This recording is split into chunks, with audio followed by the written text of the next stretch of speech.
Well, good morning, everyone. It is great to be back. Week 5 is over. I'm back with Jimmy and Jed as we preview Week 5, talk about waiver wire pickups. There's a lot of injuries, and welcome to both of you guys. Good morning. Yeah. All right. So, Jed, I'm going to start off with you. The biggest headline came in yesterday. John Gruden resigned after all of those emails. Somehow or another, in terms of why he decided that he needed to send emails with those vulgar emails out, and it was investigated by the New York Times, came out through the investigation of the Washington football team. Less about that, more so, does it have any effect fantasy-wise, Jed, on the team?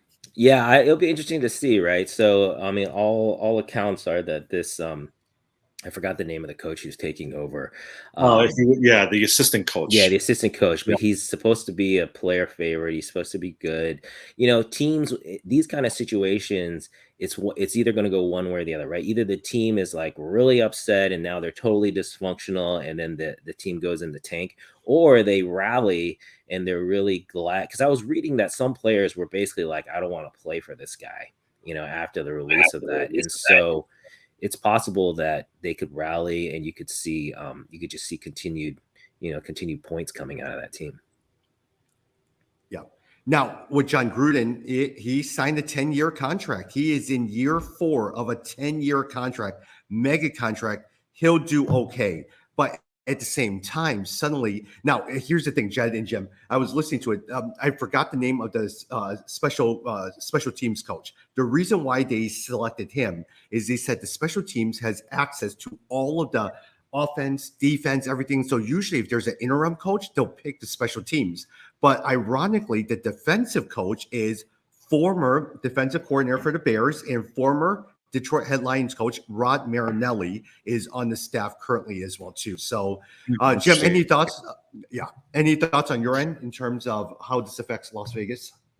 No, but they were saying the reason why many speculate the reason why the Raiders played so poorly against the Bears this past weekend was because of all the stuff going on. I mean, you can tell that something was on the mind of some of these players because they just did not do well. And the Bears are not that good of a team, for them to only score so little points this week. And so it'll be interesting to see going forward because the first couple of games, they were great. Their offense was clicking. But there might be some truth to the fact that Derek Carr is the type of person that you can rattle. And once he's rattled, he's not the same. In the last 2 weeks, Carr has just not been the same. Now, Josh Jacobs, on the other hand, he actually did a pretty good job this week from a fantasy perspective. Yeah, and we know that about Carr. That's what we said at the beginning of the season. That's the book on him, is that he's very streaky. He'll put together 2, 3, 4 good games, and then he'll have another stretch of 2, 3, 4 bad games. So it's nothing unusual if you follow Carr at all. You just have to ride the wave when it's there, and then when it's gone, you need to jump off until he starts to pick things up. Yeah. Well, I was watching the Buffalo game, and they had that tight end Knox who was catching all those long. I mean, he was doing great this week, right? Waller should be doing that for the Raiders. But if you've noticed the last couple of weeks after the first game, Waller has been pretty much non-existent. And it's almost like they have just gone away from him. And I was like, I don't know what Gruden was doing, but they need to get the ball to Waller because Knox shows you what an impact a big tight end who can run downfield can do. Because he had another 20-something fantasy points this past week. Oh yeah, Knox was we talked about him as a pickup. If you got a hold of him, hang on to him because man, Josh Allen looked so good. That game, I thought he looked great. I'm hearing people saying how even though Arizona is an undefeated team, that the Bills are really the best team. And it's hard to argue with that because that offense looks amazing. Mm-hmm. Yeah. Probably the only criticism with the Buffalo offense is just the running game. You could use an upgrade from Devin Singletary. Zach Moss is there, but he's probably more of your 1-2 yard goal line carry. But other than that, Knox is great. Look, Diggs came back to life a little bit, and Emmanuel Sanders has been doing excellent for the team in the last couple of weeks. Yeah, actually, and I don't know if we'll talk about that game, but Diggs is so I've been sitting on Diggs, waiting on him.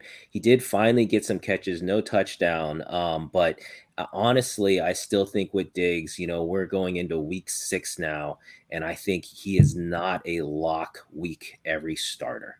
I think you have to look at the matchup and decide if you want to roll the dice, but I don't think you can say that he's an every week starter, which is sad for someone who most people probably drafted in the second or third round. Yeah. Have you guys, I know we're going to talk about news notes. Have you guys started looking at your lineups for this week yet? Hey, this is the first week of bye week, so you guys need to pay attention because there's going to be a lot of waiver wire action.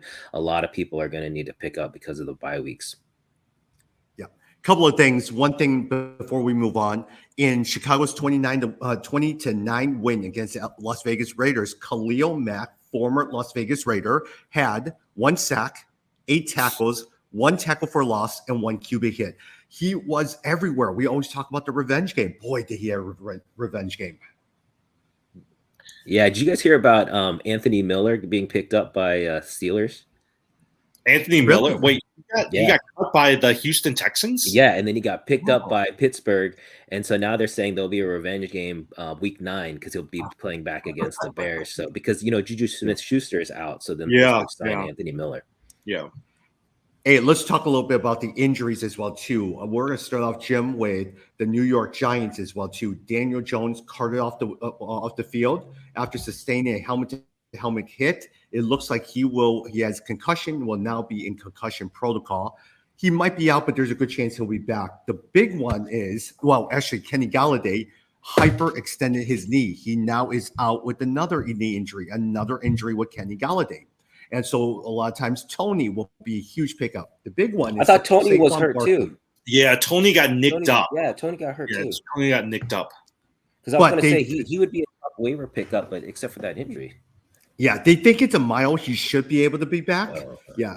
But Saquon Barkley injures his ankle, and suddenly it blows up. It looks like he may probably be out for a couple of weeks.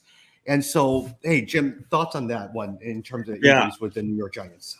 Yeah, I was listening to ESPN, and they said that a lot of times these ankle injuries happen because the one or the other ankle did not heal perfectly, and they came back too early from their rehab, right? And so I don't know what's going on.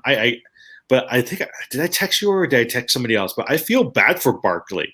This is like the third straight year that he's going to be out for a period of time with injuries. And he was just starting to do pretty good as well, too. But this is the reason why it limits him from being that number 1 running back from a fantasy perspective, because he's always getting injured. You know? If you think about next year's draft is going to be really different because I think both Saquon Barkley and Christian McCaffrey, the injury history is just too much to ignore. I don't think they can go top 5 anymore because they always get hurt. I mean, even actually, if you think about Dalvin Cook, so for me, like a Derrick Henry will be number 1 because that guy just stays steady and is always playing. But you get a Saquon Barkley as your number 1. You're not really sure which week he's going to go out and for how long either. Tommy, have you heard on Dalvin Cook? Is he coming back?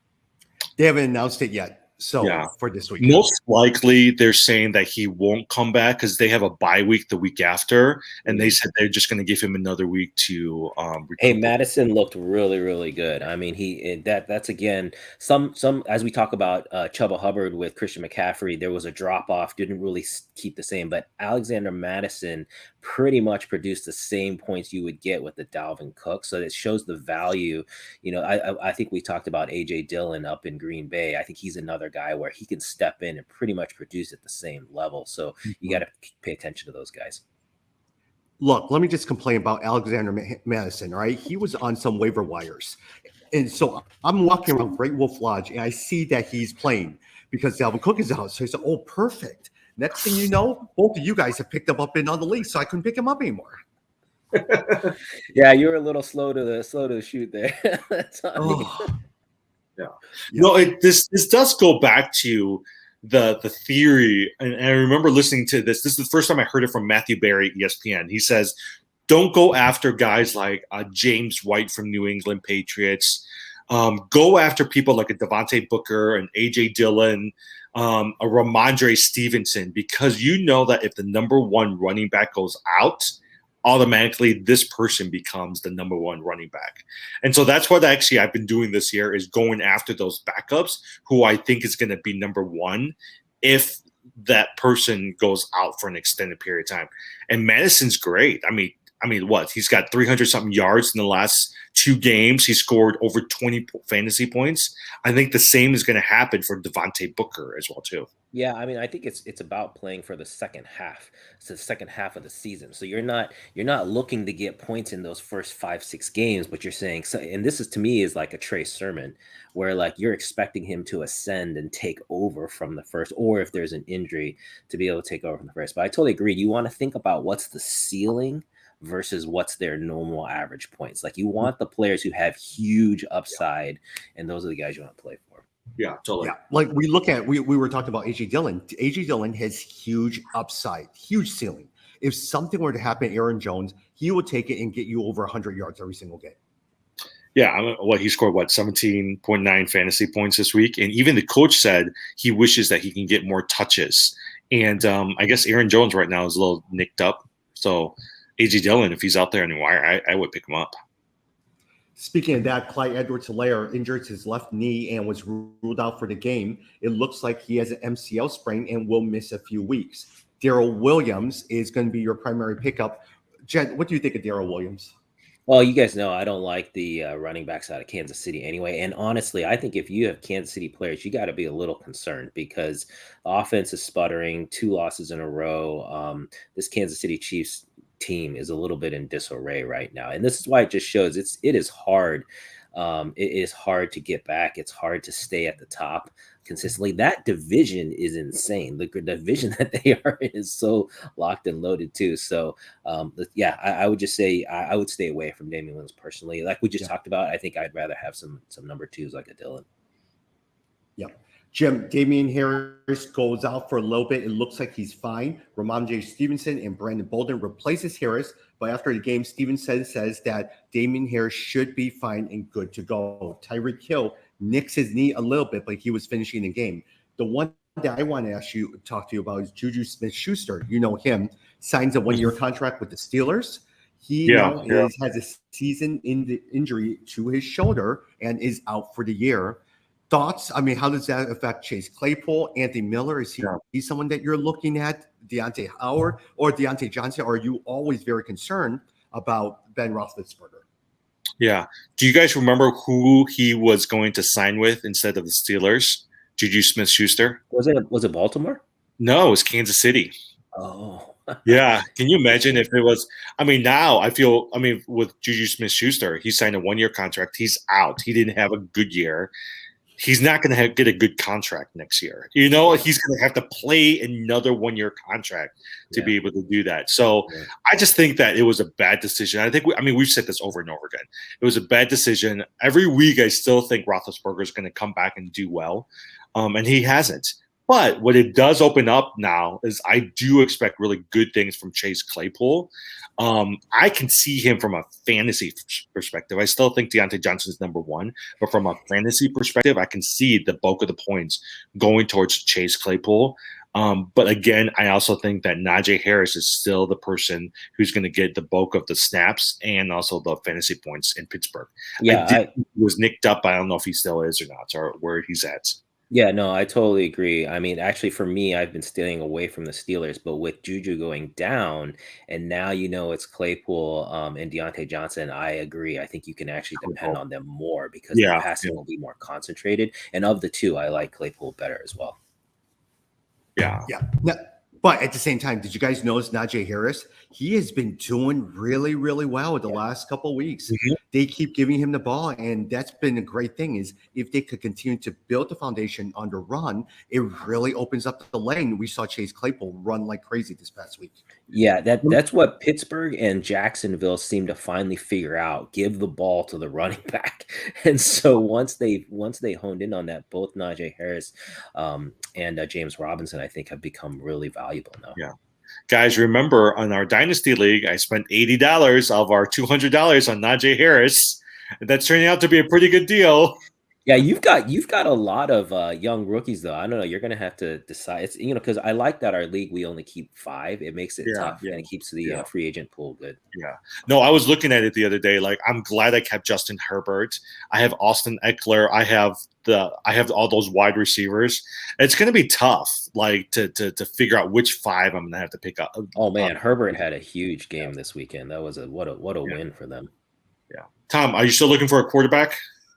Oh, well, the one thing I want to talk to you about is right now the 4 teams that are on bye this week are Atlanta Falcons, New York Jets, New Orleans Saints, and San Francisco 49ers. And so suddenly those 4, that means the quarterbacks, look, you're not starting quarterbacks on any of these 4 teams, but it does affect Deebo Samuel. It does affect Kyle Pitts, and it does affect, Calvin Ridley was out anyways as well too. New York Jets, besides Corey Davis, you're not starting anyone else.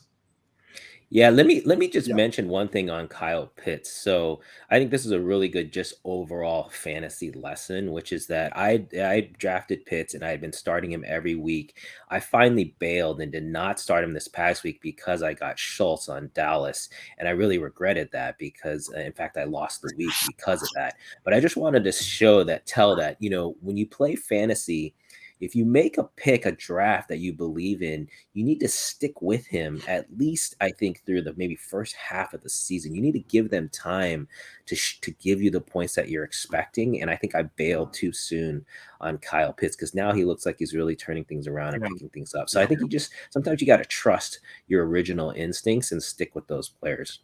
I wish the Falcons don't have a bye week this week because I would love to see them continue this momentum with Pitts. I think with Ridley being out and also with Russell Gage being out, it showcased how good. I mean, if you look at Pitts and Patterson, I mean, those guys were unstoppable on the Falcons' offense. Yeah. Jed, we were talking about, you talk about giving people a couple weeks. AJ Brown just has not been doing well. Would you say, hey, continue to play with AJ Brown, or are you ready to bail on this guy? Well, I mean, to me, again, he's like a week-to-week prospect. Like, you didn't draft him thinking he would be a starter, and so you do have to. You're just rolling the dice. I mean, he could have 100 yards this next week, even though he had a horrible outing this week, and so you can't be considered. Now, someone like, let's say, DeAndre Hopkins, though, now you have to start making tough decisions. Okay, do you feel like he's coming out of his funk? He hasn't been as productive as you want. Do you sit him? Do you start him? Same with Stephon Diggs. I think those are the 2 number 1 wide receivers that it's been a really difficult choice. You want to stick with them, but I think now you have to make some hard decisions. Yeah, but at the same time, Jed, let me push back on this. Is AJ Brown was a top 5 wide receiver. You in some sense drafted him very highly, thinking that now with Julio Jones signing, that's my fault. Concern. Do you still keep playing him? Oh, go ahead. Yeah, my fault. I was talking about AJ Brown. You're totally right. No, I think AJ Brown. Yeah, AJ Brown. I would play him actually. Coming back because he's coming back off of injury. In Tennessee, I don't think you've seen enough out of that offense. That offense has not come together and gelled yet. Because of injury, and so that is someone I would stay away with. My fault. I was talking. No, I agree. Right. I mean, think about it. Ryan Tannehill's a pretty decent quarterback, right? They're going to need outside of AJ Brown, unless Julio Jones comes back, but he's still going to be hindered. You're going to need to figure out how to take some pressure off of Derrick Henry because he's not the type of person you want to keep using all the time, both as a runner and as well as a receiver. And so I agree. I stick with AJ Brown. And, on your point on Derrick Henry, that's a really good one to watch because Derrick Henry has never had strong Septembers. Usually October is when he starts to pick up his production. So this is the first time his September was really strong. He had 2-3 touchdown games. So you worry about at the end of the season, is he going to be, injured? Is he going to run out of gas? So you got to pay attention to that. Okay. So Jed, that a lot of times you have Derrick Henry. He has been carrying your team. He averages about 30 points single-handedly. With what you just said, are you looking to trade the Derrick Henry then? And getting I know you want me to, but I'm not trading him. In a keeper league, I'm not trading Derrick Henry. If I was not in a keeper league, though, to be honest, I would consider it. Like I would consider trading, like maybe get past this, 6th week or 7th or 8th week, like halfway through the season. And if you can trade him for someone that you think is going to, really take on the second back half, and maybe, like you said, get 2 players out of that, I would definitely consider that. And the reason is Jimmy and I are in this league with 12 players. It is slim pickings. There is no one on the waiver wire. So Derrick Henry has been constantly carrying my team. I'm thinking whether or not to trade him for about 2 players and fill in some weak spots right there. With a 12-team league, you're just going after players right now, And so for me, I'm like, look, if I can give up 1 player and get a couple of decent players in return, especially as I'm headed into some of these bye weeks, I would really seriously think about it. But from a dynasty perspective, it's funny because even in our league, if you look at the waiver wire, there's some actually really good players. But I was like, I'm not dropping my rookies to pick up some like an AJ Green for this week. Yeah. Hey, let me go through a couple of games and get your thoughts on it. The Monday Night Football game, Indianapolis Colts loses to the Baltimore Ravens. It was the single biggest come-from-behind win for Lamar Jackson, who did so well. But the key one was Mark Andrews, 11 catches, 147 yards, 2 touchdowns. Marquise Brown, 9 catches, 125 yards, 2 touchdowns. Jed, thoughts on that? Because I see your expression right there. I got to tell you this story. So going into that game, I'm beating my opponent by 21 points. He only has Mark Andrews left playing. Yeah. Not only does Mark Andrews score 2 touchdowns, which I was still winning until he got that 2-point conversion and that pushed the guy over to me. I was so mad. I was like, how can this happen? But no, I'll just say this. I am still not a believer in the Ravens. They have been, if you ask me, they have been so lucky to turn things on at the end. Great win for them, but I still don't buy them long term. As far as fantasy, though, man, if you have Mark Andrews and you waited, this is what I was talking about. If you waited, now it's paying off. Same thing with Marquise Brown. Marquise Brown, if you guys look at the last 3 weeks, he has been like a top 5 wide receiver. So he is a guaranteed starter. He was on some people's waiver wires for the first 2-3 weeks. He is now an every week starter. You can put him in and feel good. Same thing with Mark Andrews. So it's good to see this turnaround. But their running game stinks. I mean, I think they had a combined total of like 25 yards. Yeah. Tyson Williams was finally active, but he played nothing. He got 2 fantasy points. Yeah. Devontae Freeman was the person who led them at least towards the end. And so for me, I'm like, I don't even know what they're trying to do with the running game right now. But from a fantasy perspective, the receivers, like you said, Marquise Brown, Mark Andrews, Lamar Jackson, they've been studs this year. Yeah, Jim, let me ask you a quick question. Look, Trey Lance is out. Ryan Tannehill has been a little shaky. Derek Carr has been a little shaky. Daniel Jones it looks like he's out. Carson Wentz, 402 yards, 2 touchdowns. Mm-hmm. If you're really needing a quarterback, is he serious? Is he someone that you're paying attention to? I'm paying attention to him. I mean, yesterday, even though they lost, Carson Wentz had a good game. Pittman finally had a touchdown. But I also think part of it is because Jonathan Taylor finally came through, right? He had over 100 yards, close to almost 200 yards rushing, 2 touchdowns. And that's the thing, right? Like if you have a good running back who's able to take pressure off of your quarterback as well as your receiver, I think that really does help. Now, the defense should have stopped them, and they should have made sure that they maybe ran a more conservative offense. But I would think, even Sam Darnold didn't have the best game this past week from a fantasy perspective. And so if Carson Wentz is out there, if you need a quarterback, he might be somebody you might want to take a look at. Yeah. Jed, Cowboys, 44-20. We talked about the Giants. It is the Cowboys. The one person that I want to talk, Ezekiel Elliott, 21 carries, 110 yards. Dak Prescott has been an all-star, all-pro quarterback. But it is Tony Pollard, 14 carries, 75 yards. Are you looking at starting him even as a flex player every week? Has he deserved that chance to be an everyday flex player? I wouldn't say like I said, I don't think he's an every week starter, but he definitely deserves to be considered because this offense, again, this is one you want to latch your wagon onto. And I totally, so Thinking back to the draft, I got Prescott and Zeke Elliott wrong. I flipped those two and got those wrong. Dak Prescott has come back from injury so strong, looks great. If you drafted him, you probably got him late and you can just ride that. Zeke Elliott, I think he's really turned things around after a poor first 2 weeks. He's looking strong now, and that offense is really kicking butt. Because of that, I think you still have to think of a Pollard.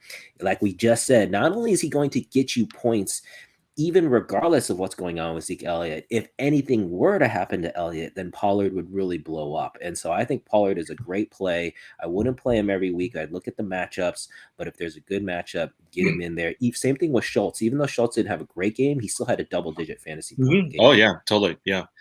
Okay, so can I ask you for our Dynasty League that we're a part of? I have Tony Pollard, and I have not wanted to give him up. But there's other players out there. Should I give up Tony Pollard? If you're keeping him for dynasty purposes, I wouldn't do that. Yeah. Yeah, because he's still not like I mean, and we only hold 5. I don't think he's worthy of one of the top 5. Yeah. Hey, Jim, amazingly, there's a shootout. LA Chargers win against the Cleveland Browns 47-42. The start of the game I want to talk about is David Njoku, tight end, especially for those who really need a tight end. 7 catches, 149 yards, 1 touchdown, compared to Odell Beckham, 2 catches, 20 yards. People are looking for tight ends. Yeah. Is he top on your waiver wire? I don't know. I'm concerned about Beckham, right? And I'm concerned that there's Austin Hooper, who's also out there as well too. But if you're desperate, which I am in a couple of leagues, I'm going to pick him up on my waiver wire. There's a couple other players I want to pick up before him, but he's going to be somebody I'm looking forward to pick up. Who are they playing next week? You know what? Let me pull it up. I don't know, actually. That would be the key question. So we've known about Njoku. We've known about him. Oh, yeah, totally. For several years. I've been watching. Yeah. To me, the question, the concern is not him. The concern is the Browns' offense and Baker Mayfield. Are they going to continue throwing the ball? If they are, Njoku is definitely a good pickup because he has the skill set. The thing about tight ends, though, there's nothing out there. You know, like I got Zach Ertz as my starting tight end, and he barely gets me any points.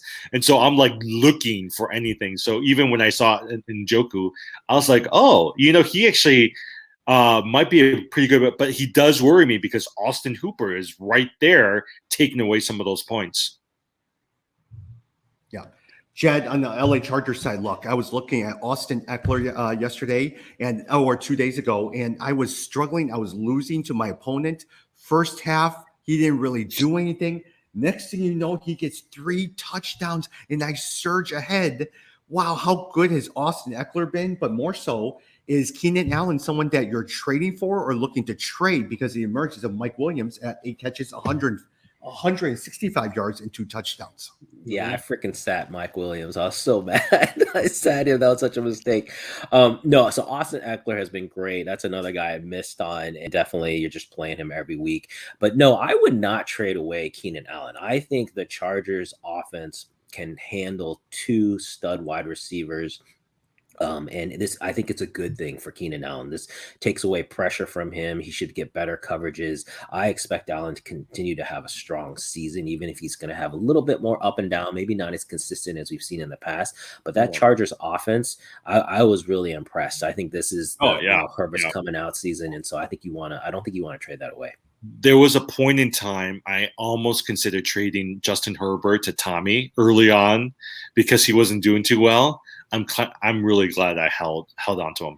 Well, what's funny is I have one league, my work league, I have Herbert and Mahomes because I wanted to keep one as trade bait. Originally, I was planning to keep Mahomes and trade Herbert. Now I think it's the other way around.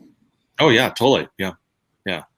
Mike Williams, I would imagine, is at this point one of your fantasy MVPs for the season. Yeah, he's looked really good. I mean, this is why wide receivers, we've talked about this, year 3 for wide receivers is a big deal. For some reason, like just something happens to them and they put things together. But we've been waiting for Mike Williams for a while. Mm-hmm. Yeah. Next one I will look at in terms of the Saints. Saints wins 33-22 against the Washington football team. A couple players I want to look at. Jameis Winston, 279 yards, 4 touchdowns. Callaway, 2 touchdowns. Jed, is Gallaudet, someone who's emerging. We've always been talking about drafted highly during the draft, but struggled the first couple of weeks. He's been doing well the last couple of weeks. I was going to say, you should ask Jimmy. Jimmy was on Callaway big time and then bailed on him. And so to me, I feel like the offense in the Saints is just too erratic right now. They haven't found their footing yet. But yeah, I mean, and the other thing is, what's his name is coming back soon, right? Michael Thomas should be. Yeah, Michael Thomas is expected, week 6, 7, or 8, one of those weeks. Michael Thomas should be back. Yeah. So just be careful there. But that offense right now is just kind of so up and down, so it's hard to predict. Yeah, they're so unpredictable, especially with Jameis Winston as quarterback. I mean, he had his best week this week in a long since week 1, but he's so erratic. Yep. Well, hey, last game, and then from that point, I want to go to waiver wire picks from Jimmy. Arizona Cardinals win 17-10 against the San Francisco 49ers. Look, other than Trey Lance did okay. He had 16 carries for 89 yards. Didn't really do very much. Deebo Samuel struggled. I mean, all across the board. George Kittle is down for a couple of weeks. On the Arizona, they continue to win all of the time, even though James Conner had 19 carries, 29 yards. Chase Edmonds didn't do very much. Thoughts on that game here, Jim? No. So I had Kyler Murray playing, and I was slated to win, and he only scored 13 fantasy points this week. Now, the concern, if you watch the game, they were saying, I think it was Fox or something, they were working on his shoulder throughout the entire game. And so some people have been speculating, is there something going on with Kyler Murray? So I don't know. But he went from averaging close to about 30 fantasy points a game to now 13. The other thing is, did you guys – I don't know if I read this or if it's true, but Trey Lance had a hyperextended knee. And so they have a bye week coming out, so they're hoping to rest him. But Garoppolo might have to come back again.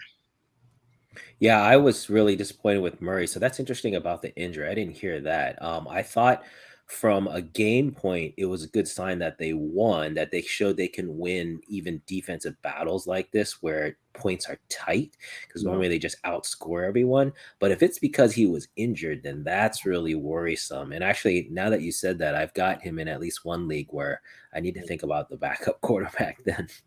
He had an issue last year. Remember last year he did really well, and then mid-season there were some issues going on with, I think, his shoulder again too. And from then on, he just didn't do as well, So that's my only concern.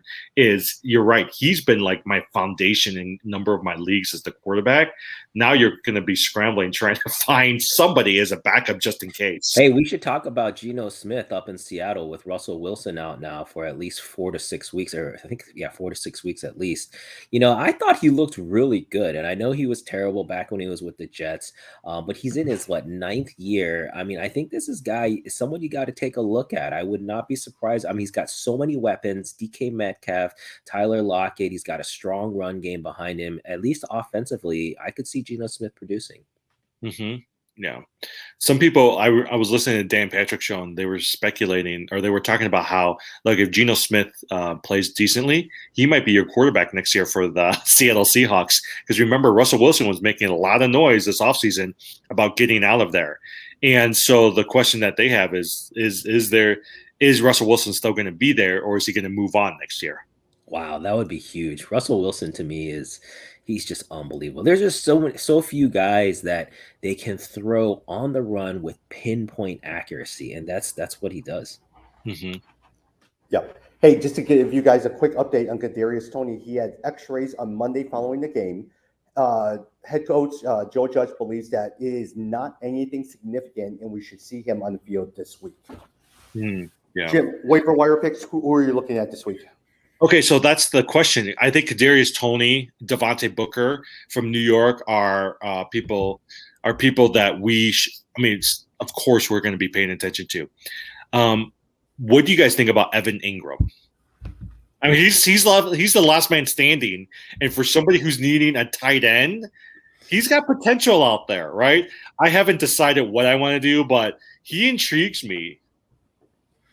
That's funny. You're so desperate for the tight end position. I know. So I'm not a huge Evan Ingram fan, but yeah, I mean, if you're, honestly, To me, if you're really desperate, take a flyer on one of the New England Patriots tight ends. Hunter Henry's been doing pretty good the last few weeks, but Johnny Smith's been out there on a lot of the waiver wires, but I have not seen anybody pick him up. Instead, people have been dumping him lately. Yeah, but I could see, like a Hunter Henry, depending on. I think they're playing Dallas, so that is Patriots versus Dallas. There should be a lot of points. Dallas's defense has not been that great, so that could be an interesting pickup. Yeah. So Damian Williams played this week. He played 50% of the snaps for the Chicago Bears. But the person I'm actually intrigued by from a waiver wire pickup is Khalil Herbert. He played 52% of the snaps, and he rushed for 75 yards. And so he's one of those players that if something ever happened to Damian Williams, I would really pay attention to Herbert because honestly, there's nobody else out there. Montgomery's out. Herbert, so he's somebody I would at least pay attention to. I don't know what's going on with Chris Carson.